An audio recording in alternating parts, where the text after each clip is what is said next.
ಪ್ರೀತಿಯ ಸಹೋದರ ಸಹೋದರಿ, ಇವತ್ತಿನ ಪ್ರಪಂಚದಲ್ಲಿ ಯವನಸ್ಥ ಮಕ್ಕಳಿಗೆ ಏನು ಸಂಭವಿಸ್ತಾ ಇದೆ ಅಥವಾ ಯವನಸ್ಥ ಮಕ್ಕಳು ಯಾವ ರೀತಿಯಾಗಿ ಜೀವಿಸ್ತಾ ಇದ್ದಾರೆ?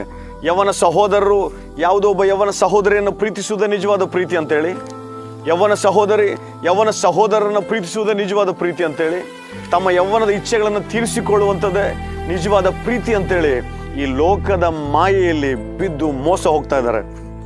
ಈ ಲೋಕದ ಪಾಪದ ಜೀವಿತಗಳನ್ನು ಹಾಳು ಮಾಡ್ಕೊಳ್ತಾ ಇದ್ದಾರೆ. ಯಾಕೆ ಇವೆಲ್ಲ ಸಂಗತಿಗಳು ನಡೀತಾ ಇದಾವೆ ಗೊತ್ತಾ ನಿಮ್ಗೆ? ಈ ದಿನ ಪ್ರತ್ಯೇಕವಾಗಿ ವ್ಯಾಲೆಂಟೈನ್ಸ್ ಡೇ. ಹೌದು, ಈ ವ್ಯಾಲೆಂಟೈನ್ಸ್ ಡೇ ಯಾಕೆ ಆಚರಣೆ ಮಾಡ್ತಾರೆ? ಇವತ್ತು ಬುದ್ಧಿಲ್ಲದಂತ ಅನೇಕ ಯವನಸ್ಥ ಮಕ್ಕಳು ವ್ಯಾಲೆಂಟೈನ್ಸ್ ಡೇನ ಆಚರಣೆ ಮಾಡ್ತಾ ತಮ್ಮ ಜೀವಿತಗಳನ್ನ ಅನೇಕ ವಿಧವಾದಂಥ ಪಾಪದ ಕೂಪಕ್ಕೆ ತಮ್ಮ ಜೀವಿತಗಳನ್ನ ಸಿಕ್ಕಿ ಹಾಕಿಕೊಂಡು ನಾಶನಕ್ಕೆ ಗುರಿ ಆಗ್ತಾ ಇದ್ದಾರೆ. ಅಮೂಲ್ಯವಾದಂಥ ಪ್ರಶಸ್ತವಾದಂಥ ಯವನ ಜೀವಿತವನ್ನ ಹಾಳು ಮಾಡಿಕೊಳ್ತಾ ಇದ್ದಾರೆ. ಯಾಕೆ ಗೊತ್ತಾ? ವ್ಯಾಲೆಂಟೈನ್ಸ್ ಡೇಗಾಗಿ. ಯಾಕೆ ವ್ಯಾಲೆಂಟೈನ್ಸ್ ಡೇನ ನಾವು ಆಚರಣೆ ಮಾಡ್ತೇವೆ ಅಂತ ನಾವು ಒಂದು ನಿಮಿಷ ಇತಿಹಾಸದ ಪುಟಗಳನ್ನ ತಿರುವಿ ಹಾಕಿದ್ರೆ ನಮಗೆ ಹೀಗೆ ಗೊತ್ತಾಗುತ್ತೆ. ಈ ವ್ಯಾಲೆಂಟೈನ್ಸ್ ಡೇ ಆಚರಣೆ ಮಾಡುವಂಥದ್ದು ಮೊದಲಿಗೆ ಆಚರಣೆಗೆ ಬಂದಿದ್ದು ರೋಮ್ನಲ್ಲಿ. ರೋಮ್ ದೇಶದ ಚಕ್ರವರ್ತಿ ಕ್ಲಾಡಿಯಸ್ II ಅಥವಾ ಕ್ಲಾಡಿಯಸ್ II ರಾಜ, ಅವನು ರೋಮ್ ಸಾಮ್ರಾಜ್ಯವನ್ನು ಆಳ್ವಿಕೆ ಮಾಡೋ ಸಂದರ್ಭದಲ್ಲಿ ಒಬ್ಬ ಚರ್ಚ್ನ ಪಾದ್ರಿಯಾಗಿ ಈ ವ್ಯಾಲೆಂಟೈನ್ ಕೆಲಸ ಮಾಡ್ತಾ ಇದ್ದ. ಆ ದಿನಮಾನಗಳಲ್ಲಿ ರೋಮ್ ಸಾಮ್ರಾಜ್ಯದ ಮೇಲೆ ಅವರ ಸೈನ್ಯದಲ್ಲಿ ಯಾವುದೇ ಕುಂದುಕೊರತೆಗಳಾಗಬಾರ್ದಂತೇಳಿ, ಅವರ ಸೈನ್ಯದ ಶಕ್ತಿ ಕಡಿಮೆ ಆಗಬಾರ್ದಂತೇಳಿ ಆ ದಿನ ಸೈನಿಕರ ಮಧ್ಯದಲ್ಲಿ ಒಂದು ಆಜ್ಞೆ ಹೊರಡಿತು. ಏನು ಗೊತ್ತಾ? ಯೌವನ ಸೈನಿಕರು ನಿಶ್ಚಿತಾರ್ಥಗಳನ್ನು ಮಾಡಿಕೊಳ್ಳೋದು, ಮದುವೆಗಳನ್ನು ಮಾಡಿಕೊಳ್ಳೋದನ್ನ ನಿಲ್ಲಿಸಿಬಿಟ್ರು. ಆಗ ಯವನಸ್ಥ ಮಕ್ಕಳು ಎಲ್ಲರೂ ಕೂಡ ಸೈನ್ಯದ ಕಡೆಗೆ ತುಂಬಾ ಪ್ರಾಮುಖ್ಯತೆಯನ್ನು ಕೊಟ್ಟು ದೇಶಕ್ಕಾಗಿ ಹೋರಾಡ್ತಾ ಇದ್ರು. ಅದು ಕೆಲವು ದಿನಗಳ ಮಾತ್ರವೇ ನಡೀತು. ಆದರೆ ಈ ವ್ಯಾಲೆಂಟೈನ್ ಅನ್ನುವಂಥ ಪಾದ್ರಿ ಇದನ್ನು ಅರ್ಥ ಮಾಡಿಕೊಂಡು ರೋಮ್ ಸಾಮ್ರಾಜ್ಯದ ಅಧಿಕಾರಕ್ಕೆ ತಿಳಿಯದ ಹಾಗೆ ತನ್ನಿಷ್ಟಾನುಸಾರವಾಗಿ ಕದ್ದು ಮುಚ್ಚಿ ಕೆಲವು ಮದುವೆಗಳನ್ನು ಮಾಡ್ತಾ ಬಂದ. ಹೀಗೆ ಕೆಲವು ಮದುವೆಗಳನ್ನು ಮಾಡ್ತಾ ಬಂದಾಗ ಕೊನೆಯದಾಗಿ ರೋಮ್ ಸಾಮ್ರಾಜ್ಯದ ಅಧಿಕಾರಕ್ಕೆ ಯಾವಾಗಾದ್ರೂ ಸಿಕ್ಕಿ ಬಿದ್ನೋ ಇವನನ್ನ ಹಿಡಿದು ಜೈಲಲ್ಲಿ ಹಾಕಿದ್ರು. ವ್ಯಾಲೆಂಟೈನ್ ಯಾವಾಗಾದ್ರೂ ಜೈಲಲ್ಲಿ ಹಾಕಿದ್ರು, ಆ ಜೈಲಲ್ಲಿ ಇದ್ದು ಕೂಡ ಇಂಥ ಕಾರ್ಯಗಳನ್ನೇ ಮಾಡ್ತಾ ಇದ್ನು. ಆ ಜೈಲಲ್ಲಿ ಸುಮ್ಮನೆ ಹಾಕಿರ್ಲಿಲ್ಲ, ಅವನಿಗೆ ಮರಣ ದಂಡನೆಯನ್ನ ರೋಮ್ ಸಾಮ್ರಾಜ್ಯ ವಿಧಿಸಿತು. ಈ ಮರಣ ದಂಡನೆಯನ್ನು ವಿಧಿಸಿದ್ರು ಕೂಡ ಇವನಲ್ಲಿ ಪಾಪದ ಸ್ವಭಾವವು, ಪ್ರೀತಿ ಮಾಡುವ ಸ್ವಭಾವವು ಕಡಿಮೆ ಆಗದೆ ಏನ್ ಮಾಡಿದ್ರು ಗೊತ್ತಾ? ಅವನು ಯಾವ ಜೈಲಿನಲ್ಲಿದ್ರು ಆ ಜೈಲರ್ ಮಗಳನ್ನೇ ಪ್ರೀತಿ ಮಾಡೋದಕ್ಕೆ ಶುರು ಮಾಡಿದ್ನು.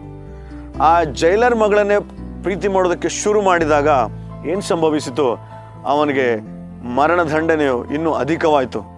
ಪ್ರೀತಿಯ ಸಹೋದರ ಸಹೋದರಿ, ಪ್ರೀತಿ ಮಾಡೋದಕ್ಕೆ ಶುರು ಮಾಡಿದ್ನು, ಅವನ ಪ್ರೀತಿ ಬೆಳೀತು ಕೂಡ. ಕೊನೆಗೆ ಇನ್ನೇನು ನಾಳೆ ಅವನಿಗೆ ಮರಣ ದಂಡನೆ ವಿಧಿಸಬೇಕು ಅನ್ನುವಂಥ ಸಂದರ್ಭದಲ್ಲಿ ಅಧಿಕಾರಕ್ಕೆ ವಿರೋಧವಾಗಿ, ಸರ್ಕಾರಕ್ಕೆ ವಿರೋಧವಾಗಿ ಅವನು ಏನ್ ಮಾಡಿದ್ನಂದ್ರೆ ಒಂದು ಪ್ರೇಮ ಪತ್ರವನ್ನ ಆಕೆಗೆ ಬರೆದು ನೆಕ್ಸ್ಟ್ ಡೇ ಸಾಯ್ತಾನೆ.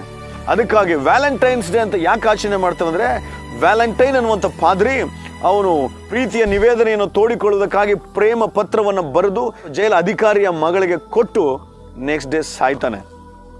ಅದಕ್ಕಾಗಿ ಅವನು ಸತ್ತಿದ್ದ ದಿನವನ್ನು ನಾವು ಇದು ಪ್ರೀತಿಯ ನಿವೇದನೆಗಾಗಿ ಅವನು ಸತ್ತಿರೋದಕ್ಕಾಗಿನೇ ವ್ಯಾಲೆಂಟೈನ್ಸ್ ಡೇ ಎಂಬುದಾಗಿ ನಾವು ಆಚರಣೆ ಮಾಡ್ತೇವೆ. ಹೌದು ಪ್ರಿಯರೇ, ವ್ಯಾಲೆಂಟೈನ್ಸ್ ಡೇ ಯಾಕೆ ಆಚರಣೆ ಮಾಡ್ತೇವೆ ಅಂದ್ರೆ ಅವನು ಪ್ರೀತಿಗಾಗಿ ಸತ್ತನು ಎಂಬುದಾಗಿ. ನಿಮ್ಮೆಲ್ಲರಿಗೊಂದು ಪ್ರಶ್ನೆ ಕೇಳ್ತಾನೆ, ಪ್ರೀತಿಯ ಸಹೋದರ ಸಹೋದರಿ ಕೇಳಿಸಿಕೊಳ್ಳ್ರಿ. ಈ ಯವನ ಕಾಲದಲ್ಲಿ ನಿಮ್ಗೆ ಇಷ್ಟಾನುಸಾರವಾಗಿ ಜೀವನ ಮಾಡಿ ಲೋಕದ ಒಬ್ಬ ಹುಡುಗಿನ ಪ್ರೀತಿ ಮಾಡೋದೇ ನಿಜವಾದ ಪ್ರೀತಿ ಅಂತೇಳಿ, ಅಥವಾ ಒಂದು ಹುಡುಗಿ ಒಂದು ಹುಡುಗನನ್ನು ಪ್ರೀತಿ ಮಾಡೋದೇ ನಿಜವಾದ ಪ್ರೀತಿ ಅಂತೇಳಿ ಆ ಶರೀರ ಇಚ್ಛೆಗಳನ್ನ ಹಿಂಬಾಲಿಸಿಕೊಳ್ಳುವುದಕ್ಕಾಗಿ ದೇವರು ನೇಮಕ ಮಾಡಿರುವಂಥ ಮದುವೆ ಅನ್ನುವಂಥ ಬಂಧನವನ್ನು ಬಿಟ್ಟು ಸಾಗುವಂಥದ್ದು ಎಷ್ಟು ಸರಿ? ಏನ್ ಸಂಭವಿಸುತ್ತೆ ಗೊತ್ತಾ? ಒಂದು ವೇಳೆ ನಾವು ಈ ಲೋಕದ ಪ್ರೀತಿಯ ಮಾಯೆಯಲ್ಲಿ ಬಿದ್ದರೆ, ಈ ಲೋಕದ ಪ್ರೀತಿಯು ಮಾಯೆ, ಈ ಲೋಕದ ಪ್ರೀತಿಯು ಮೋಸ, ಈ ಲೋಕದ ಪ್ರೀತಿಯಲ್ಲಿ ಬಿದ್ದರೆ ಖಂಡಿತವಾಗಿ ನಮ್ಮ ಮನೆ, ನಮ್ಮ ತಂದೆ ತಾಯಿಗಳ ಮಾನ ಮರ್ಯಾದೆಯನ್ನು ಹೊರಗೆ ಹಾಕೋತನ ಬಿಡೋಲ್ಲ ಆ ಪ್ರೀತಿ. ಅಷ್ಟೇ ಮಾತ್ರವಲ್ಲ, ಇವತ್ತಿನ ಯವನಸ್ಥ ಮಕ್ಕಳಿಗೆ ಈ ಲೋಕದಲ್ಲಿ ಒಬ್ಬ ಹುಡುಗಿನ ಪ್ರೀತಿಸುವಾಗ ಅಥವಾ ಒಂದು ಹುಡುಗಿ ಒಬ್ಬ ಹುಡುಗನನ್ನು ಪ್ರೀತಿಸುವಾಗ ತಂದೆ ತಾಯಿಗಳ ನೆನಪಿಗೆ ಬರೋಲ್ಲ. ಗರ್ಭದಲ್ಲಿ ಜೀವವನ್ನು ಅನುಗ್ರಹಿಸಿರುವಂಥ ದೇವರು ನೆನಪಿಗೆ ಬರಲ್ಲ. 9 ತಿಂಗಳು ಹೆತ್ತು ಹೊತ್ತು ಸಾಕಿರುವಂಥ ತಂದೆ ತಾಯಿಗಳು ಕೂಡ ನೆನಪಿಗೆ ಬರಲ್ಲ. ಯಾಕೆ? ಈ ಲೋಕದ ಪ್ರೀತಿಯು ಮಾಯೆ, ಈ ಲೋಕದ ಪ್ರೀತಿಯು ಮೋಸ, ಈ ಲೋಕದ ಪ್ರೀತಿಯು ಮಾನ ಮರ್ಯಾದೆ ಕಳೆಯುವುದಕ್ಕೆ ಸಿದ್ಧವಾಗಿರುವಂಥದ್ದು. ಹಾಗಾದ್ರೆ ಬ್ರದರ್, ಇಷ್ಟು ಜೋರಾಗಿ ಲೋಕದ ಪ್ರೀತಿಯನ್ನ ಖಂಡಿಸ್ತಾ ಇದ್ದಿರ್ತಾನೆ. ನಿಜವಾದ ಪ್ರೀತಿ ಯಾವುದು ಅಂತ ಕೇಳ್ತೀರಾ? ಪ್ರೀತಿಯ ಸಹೋದರ ಸಹೋದರಿ ಕೇಳಿಸಿಕೋ. ನಿಜವಾದ ಪ್ರೀತಿಯನ್ನು ಹುಡುಕುತ್ತಾ ಇವತ್ತು ಅನೇಕರು ಆ ನಾನಾ ದಿಕ್ಕುಗಳಿಗೆ ತಿರುಗ್ತಾ ಇದ್ದಾರೆ. ಒಬ್ಬ ಹುಡುಗಿನ ಪ್ರೀತಿ ಮಾಡೋದೇ ನಿಜವಾದ ಪ್ರೀತಿ ಅಂತೇಳಿ, ಒಬ್ಬ ಹುಡುಗನ ಪ್ರೀತಿ ಮಾಡೋದೇ ನಿಜವಾದ ಪ್ರೀತಿ ಅಂತೇಳಿ, ಕೊನೆಗೆ ಆ ಪ್ರೀತಿ ಫಲಿಸಿಲ್ಲ ಅಂತೇಳಿ ಮರಣಕ್ಕೂ ಕೂಡ ಶರಣಾಗ್ತಾ ಇದ್ದಾರೆ. ನಿಮಗೆ ಗೊತ್ತಾ, ಅನೇಕ ಯವನ ಸಹೋದರ ಸಹೋದರಿಯರು ಅವ್ರ ಮನೆಯಲ್ಲಿ ಒಪ್ಪಿಲ್ಲ ಪ್ರೀತಿ ಅಂತೇಳಿ, ನಾವು ಅಮರ ಪ್ರೇಮಿಗಳಾಗೋಣ ಅಂತೇಳಿ ಎಲ್ಲೋ ಕೆರೆಗೋ ಬಾವಿಗೋ ಹಾರಿ ಸಾಯ್ತಾ ಇದ್ದಾರೆ. ಅಂದ್ರೆ ಪ್ರೀತಿಯ ಕೊನೆಗೆ ಕಟ್ಟ ಕಡೆಗೆ ನಿನಗೆ ಸಿಗುವಂತ ಒಂದು ಪ್ರತಿಫಲ ಮರಣ. ನೆನಪಿರಲಿ, ಇವತ್ತಿನ ದಿನ ಯಾರಾದರೂ ಈ ಪ್ರೀತಿಯ ನಿವೇದನೆಯನ್ನು ಮಾಡಿಕೊಳ್ಳೋದ್ರಲ್ಲಿ ವಿಫಲರಾಗಿ ಸಾಯುವುದಕ್ಕೆ ತೀರ್ಮಾನ ಮಾಡಿದ್ರೆ ನಿನಗೆ ಸಿಗುವಂತಹ ಪ್ರತಿಫಲ ನರಕ. ಖಂಡಿತವಾಗಿ ಹೇಳ್ತಾನೆ, ನಿನಗೆ ಸಿಗುವಂತ ಪ್ರತಿಫಲ ನರಕ. ಯಾಕೆ ಗೊತ್ತಾ? ಒಬ್ಬ ವ್ಯಕ್ತಿ ಇನ್ನೊಬ್ಬರನ್ನ ಕೊಲ್ಲಿದ್ರು ಅವನು ಕೊಲೆಗಾರನೇ, ತನ್ನನ್ನು ತಾನು ಕೊಲ್ಲಿಕೊಂಡ್ರು ಕೂಡ ಕೊಲೆಗಾರನೇ. ಯಾವ ಕೊಲೆಗಾರನು ಕೂಡ ಪರಲೋಕ ರಾಜ್ಯಕ್ಕೆ ಹೋಗೋದಕ್ಕೆ ಸಾಧ್ಯವಿಲ್ಲ. ಪ್ರೀತಿಯ ಸಹೋದರ ಸಹೋದರಿ, ನಿನ್ನನ್ನು ತಾಯಿ ಗರ್ಭದಲ್ಲಿ ರೂಪಿಸುವಾಗ ಜೀವ ಕೊಟ್ಟಂತ ದೇವರನ್ನ ಒಂದ್ಸರಿ ನೆನ್ಪು ಮಾಡ್ಕೋ. ನಿನ್ನನ್ನು 9 ತಿಂಗಳು ಹೆತ್ತು ಹೊತ್ತು ಸಾಕಿರುವಂತ ತಾಯಿಯನ್ನ, ನಿನ್ನ ಅದ್ಭುತವಾಗಿ ಸಾಕಿ ಸಲಹಿದಂತ ತಂದೆಯನ್ನ ಒಂದ್ಸರಿ ನೆನ್ಪು ಮಾಡ್ಕೋ. ಈ ಲೋಕದ ಪ್ರೀತಿಯನ್ನ ನಿರರ್ಥಕವೆಂಬುದಾಗಿ ಗ್ರಹಿಸು. ಒಂದು ಹುಡುಗಿನ ಪ್ರೀತಿ ಮಾಡೋದೇ ಪ್ರೀತಿ ಅಲ್ಲ, ಒಂದು ಹುಡುಗನ ಪ್ರೀತಿ ಮಾಡೋದೇ ಪ್ರೀತಿ ಅಲ್ಲ. ಅದು ಶರೀರದ ಆಕರ್ಷಣೆ ಅಷ್ಟೇ. ಶರೀರದ ಇಚ್ಛೆಗಳನ್ನು ತೀರಿಸಿಕೊಳ್ಳುವುದಕ್ಕಾಗಿ ನೀನು ಪಡುವ ಪ್ರಯಾಸ ಅದು. ಚೆನ್ನಾಗಿ ಕೇಳಿ ಸಹೋದರ ಸಹೋದರಿ, ಇವತ್ತು ಹೃದಯ ಭಾರದಿಂದ ಹೇಳ್ತಾ ಇದ್ದಾನೆ, ಈ ಲೋಕದ ಪ್ರೀತಿಯಲ್ಲಿರುವಂಥದ್ದು ಬರೀ ಕೇವಲ 3 ಸಂಗತಿಗಳು. ಒಂದನೇದೇನು ಗೊತ್ತಾ? ಅದು ಮೋಸ. ಎರಡನೇದೇನು ಗೊತ್ತಾ? ಅದು ಮಾಯೆ. ಮೂರನೇದೇನು ಗೊತ್ತಾ? ಅದು ಸ್ವಾರ್ಥ. ಇನ್ನು ಕೊನೆಗೆ ಸಿಗುವಂಥದ್ದು ಅದರಿಂದ ಮರಣ. ಬ್ರದರ್, ಹೇಗೆ ಹೇಳ್ತೀರಾ ನೀವು ಇದು ಮೋಸ ಎಂಬುದಾಗಿ? ನಾನಿವತ್ತು ಸವಾಲು ಮಾಡಿ ಹೇಳ್ತಾ ಇದ್ದಾನೆ, ಒಬ್ಬ ಯೌವನ ಸಹೋದರ ಒಬ್ಬ ಸಹೋದರಿಯನ್ನ ಅಥವಾ ಸಹೋದರಿ ಸಹೋದರನ ಪ್ರೀತಿಸುವಾಗ ಅವರ ಮಧ್ಯದಲ್ಲಿ ವೈಷಮ್ಯಗಳು ಅಥವಾ ವೈಮನಸ್ಸುಗಳು ಉಂಟಾದಾಗ ಅವ್ರಿಗಿಂತ ಚೆನ್ನಾಗಿರೋರು ಸಿಗ್ತಾರಂದ್ರೆ ಬಿಟ್ಟೋಗಿರೋ ಕೇಸ್ಗಳು ಎಷ್ಟಿಲ್ಲ. ಸಹೋದರಿಯರು ಒಳ್ಳೆ ಹುಡುಗನ ನೋಡಿನೇ ಪ್ರೀತಿ ಮಾಡ್ತಾರೆ ಹೊರತು ಅಂದ ಚಂದ ಇಲ್ಲದಂತ ವ್ಯಕ್ತಿಗಳನ್ನ ಪ್ರೀತಿ ಮಾಡೋದಿಲ್ಲ. ಯಾಕೆ? ಅದರಲ್ಲಿ ಸ್ವಾರ್ಥ, ಅದರಲ್ಲಿ ಮೋಸ. ಚೆನ್ನಾಗಿ ಕೇಳಿಸ್ಕೊಳ್ಳಿ, ಈ ಲೋಕದ ಪ್ರೀತಿಯು ಮಾಯೆ. ಯಾಕೆ? ಅದು ಹೀಗಿದ್ದು ಹೀಗೆ ಕಾಣಲಾರ್ದಂತೆ ಹೋಗುವಂತ ಮಾಯೆ. ಯಾಕೆ? ಈ ಲೋಕವನ್ನು ನಾವು ಬಿಟ್ಟಾಗ ಅದು ಸಂಪೂರ್ಣವಾಗಿ ನಮ್ಮಿಂದ ದೂರ ಹೋಗುವಂಥದ್ದು. ಸಮಯಗಳು ಕಷ್ಟಗಳು ಬಾಧೆಗಳು ಬಂದಾಗ ಜಗಳ ಆಡಿ ಡೈವರ್ಸ್ ಕೇಸ್ಗೂ ಕೂಡ ಹೋಗುವಂತ ಮಾಯೆ ಲೋಕದ ಪ್ರೀತಿ. ಅದು ಎಸ್.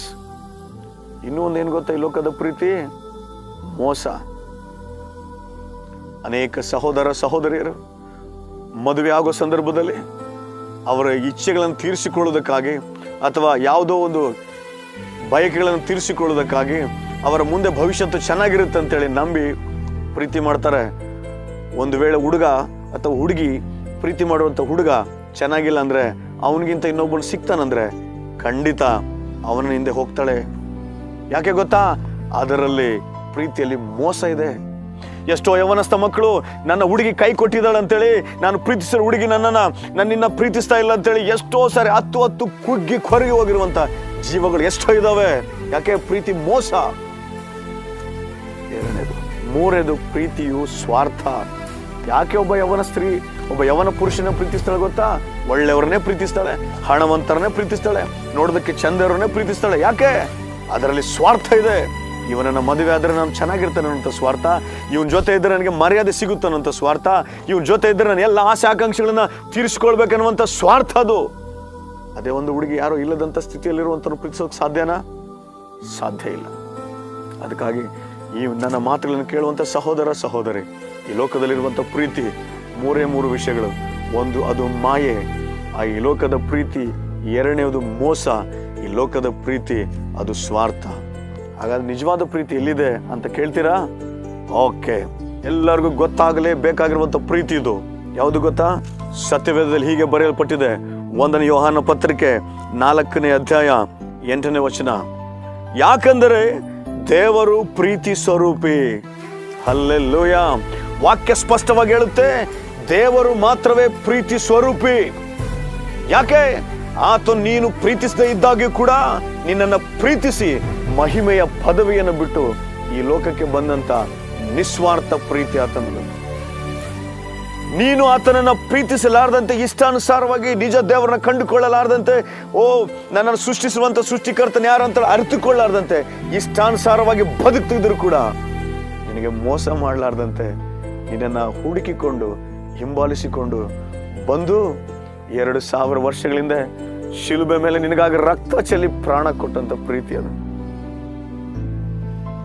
ಅಷ್ಟೇ ಮಾತ್ರವಲ್ಲ, ಆ ಯೇಸುವಿನ ಪ್ರೀತಿಯಲ್ಲಿ ಯಾವ ಸ್ವಾರ್ಥವಿಲ್ಲ, ಆ ಯೇಸುವಿನ ಪ್ರೀತಿಯಲ್ಲಿ ಯಾವ ಮೋಸವಿಲ್ಲ. ಆತನನ್ನು ನಾವು ಪ್ರೀತಿಸದೇ ಇದ್ದಾಗ್ಯೂ ಕೂಡ ನಮಗಾಗಿ ಪ್ರಾಣ ಕೊಟ್ಟಂತ ಪ್ರೀತಿ. ನಾವು ಆತನಿಂದ ದೂರ ಹೋದಾಗ್ಯೂ ಕೂಡ ನಮ್ಮನ್ನು ಹುಡುಕಿಕೊಂಡು ಬಂದಂತ ಪ್ರೀತಿ. ಪ್ರೀತಿಯ ಸಹೋದರ ಸಹೋದರಿ, ಇದು ಯಾವಾಗಲೂ ಇರುವಂತ ಪ್ರೀತಿ. ಇದು ಎಂದೆಂದೂ ನಮ್ಮನ್ನ ಕೈ ಬಿಡದಂತ ಪ್ರೀತಿ.